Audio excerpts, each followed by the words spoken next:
আজকে ফেনী অঞ্চলের এই বন্যা কবলিত পরিস্থিতিতে কয়েকটা এখনকার বর্তমান প্রেক্ষাপটের সত্য ঘটনা আপনাদেরকে বলি।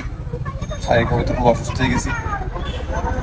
এই যে তাসরিফ খান, ফারাজ করিম, তাদেরকে যারা আপনাদের কাছে দালাল, তাদেরকে দালাল উপাধি দিয়ে বিভিন্নভাবে ঠাট্টা মশকরা করে আপনারা যেভাবে তুচ্ছ-তাচ্ছিল্য করেছে, তো তাদের রিপ্লেসমেন্ট হিসেবে যেসব স্বেচ্ছাসেবকদের আপনারা পাঠিয়েছেন, তাদের কর্মকাণ্ড কি জানেন?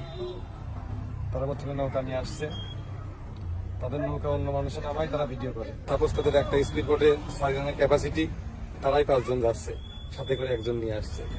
লাইফ জ্যাকেট তারা শুধু তাদের জন্যই নিয়ে এসেছে, কোনো বাড়তি নাই। তারপরে সকালবেলা কিসের সাক্ষী হলাম শুনেন, রাস্তার পাশ দিয়ে আমাদের খাবারগুলো মোটামুটি আমরা ভিতরের দিকে গেছিলাম শেষ। যখন ফিরে আসি, আসার পরে ছোট বাচ্চাদের মুরব্বীদের কাঁধে করে করে নিয়ে আসছি, যখন প্রাইভেট কার সব ক্লাস লক করা, ভিতরে ত্রাণ সামগ্রী আছে,